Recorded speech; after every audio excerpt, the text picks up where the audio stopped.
because I loved her. I loved her with every fiber of my being. On the 5th of February, 2007, in Abilene, Texas, a 4-year-old girl was stabbed to death inside her own home. The person who did it wasn't a stranger. It wasn't an intruder. It was her 13-year-old brother. His name was Paris Bennett. Hello? Abilene 911, go ahead. I accidentally killed somebody. You think you killed somebody? No, I know I did. My sister.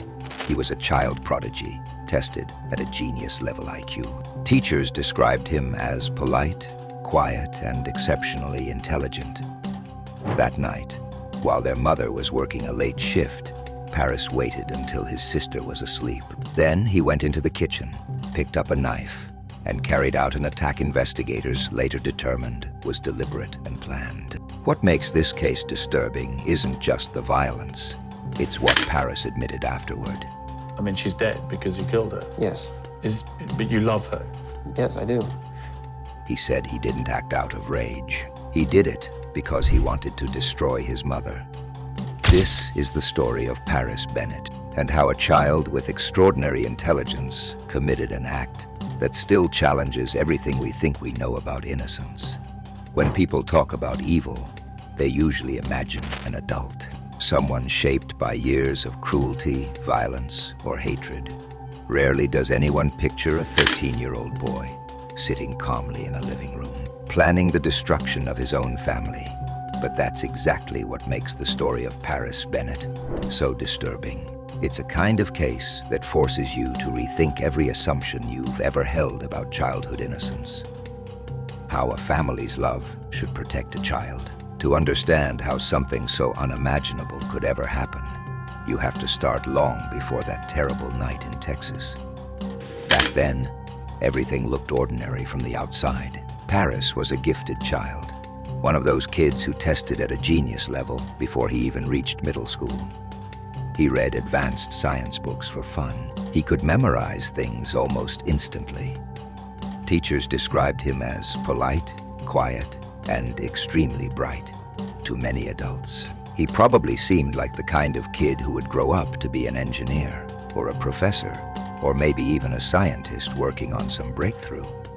But at home, his mother, Charity, saw a different kind of intensity in him. She loved him fiercely. She was only 15 when she gave birth to him, and by the time she was raising both Paris and his little sister Ella, Charity was doing the best she could as a single mom trying to rebuild her life. She believed her children were her second chance. For years, she fought her way out of addiction, out of instability, out of a past she didn't want to repeat. Her whole world revolved around those two kids.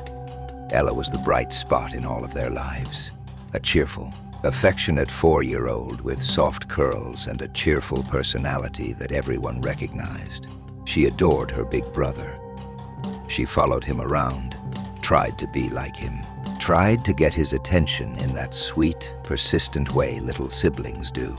But even then, according to later interviews, there were subtle signs that Paris wasn't like other children. Charity noticed how quickly he picked up new information, but she also noticed how he could switch off emotionally.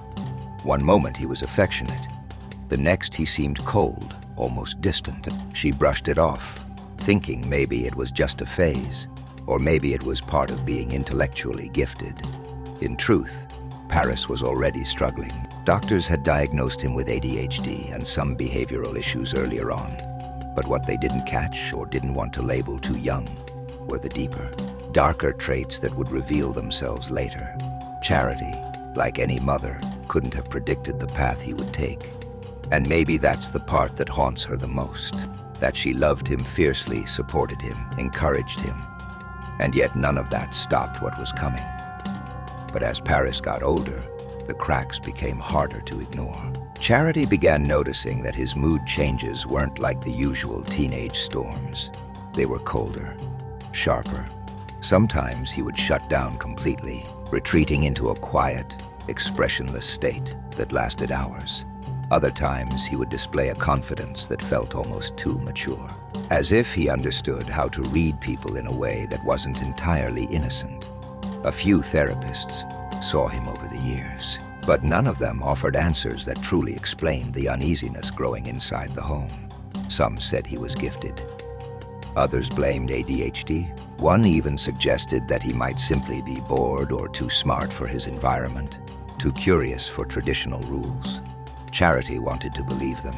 She needed to. She was raising 2 children alone, and the idea of something being deeply wrong with her son was too terrifying to confront.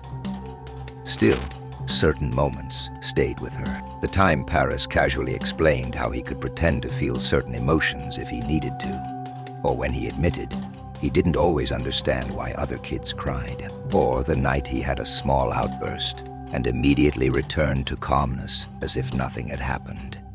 Those moments left a shadow hanging over the house, a feeling Charity couldn't shake.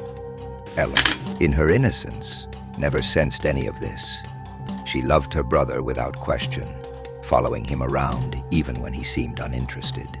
She never saw the darker glimmers in him, the ones Charity kept brushing away.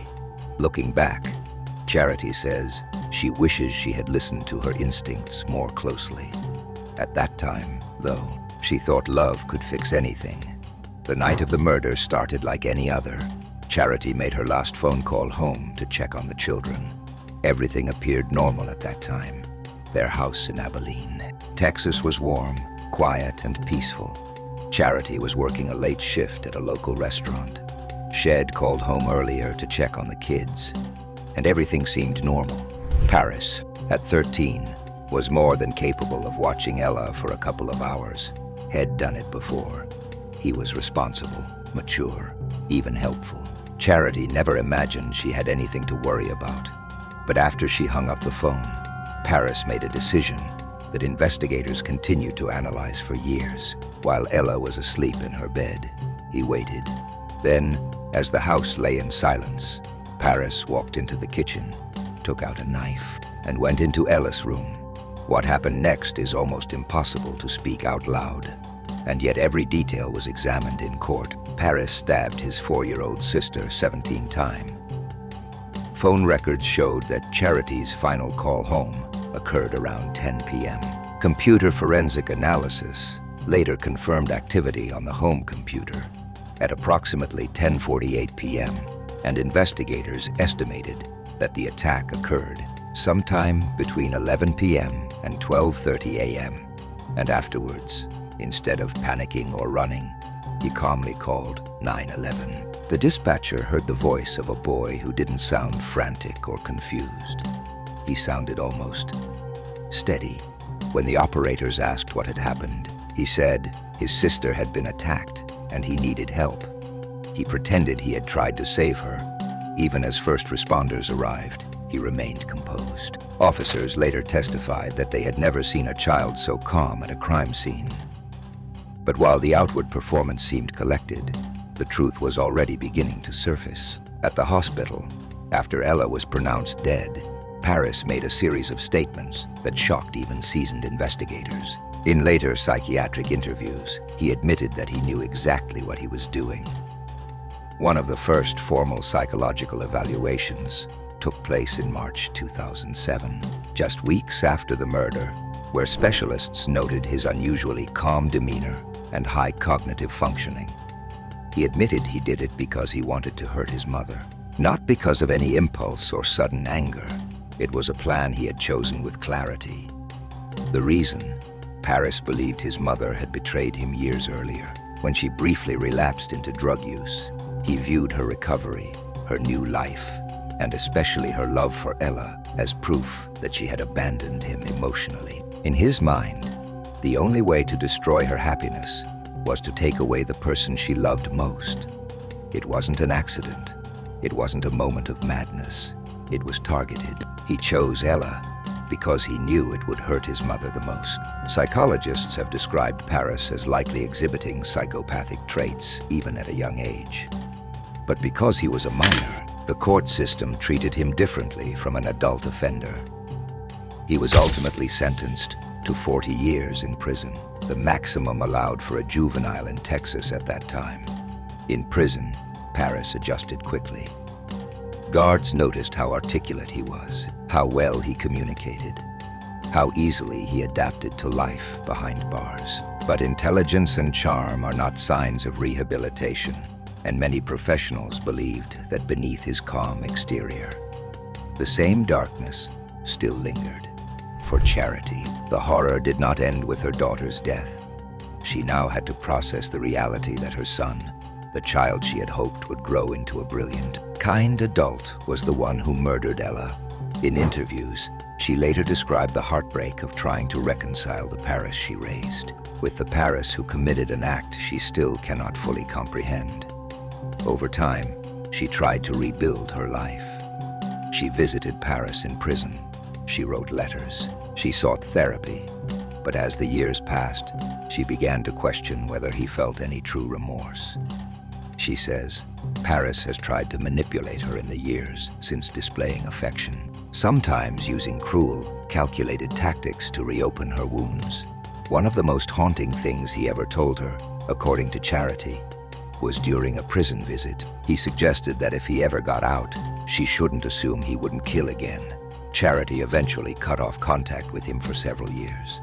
And during that time, she decided to speak publicly about her story, not to sensationalize it, but to educate other parents about the early signs of mental illness and psychopathy in children. She didn't want Ella's death to exist in silence. She didn't want other parents to ignore troubling behavior simply because their child seemed intelligent or outwardly well-behaved.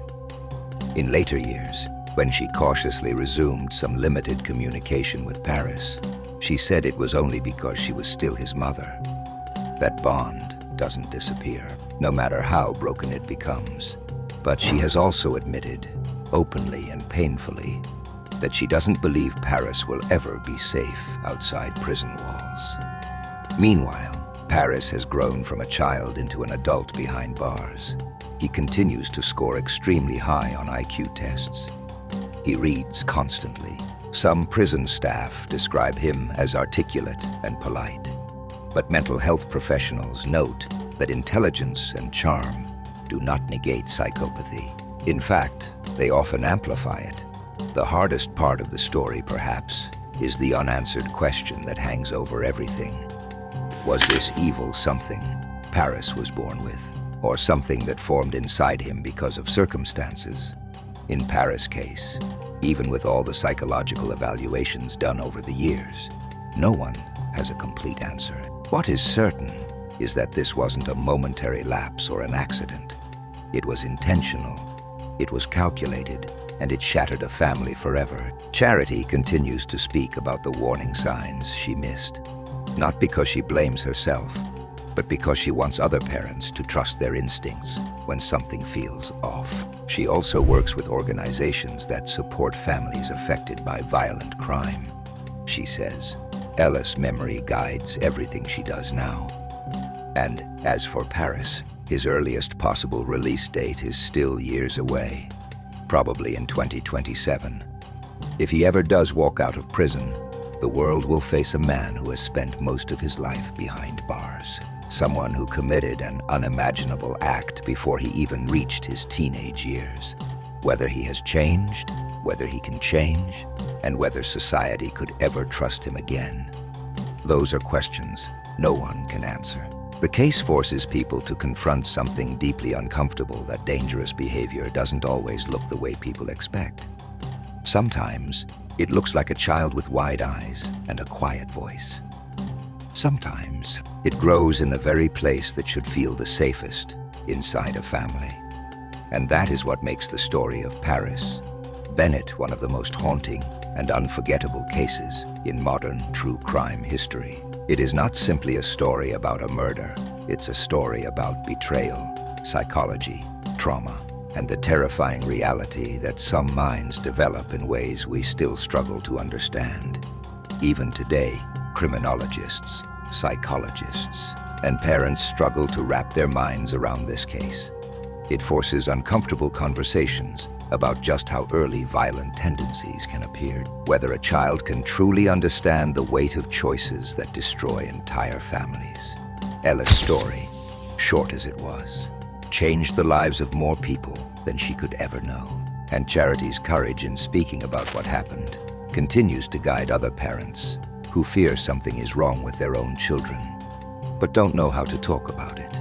In the end, the tragedy of the Bennett family is a reminder that dangerous behavior can appear even in children who seem outwardly typical.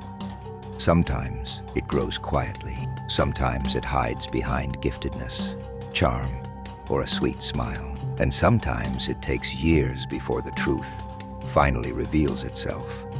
The story of Paris and Ella Bennett leaves us with questions that may never have answers. It reminds us how fragile a family can be, and even in stable homes, complex psychological issues can still develop. If this story moved you or made you think, please like, subscribe, and share the video.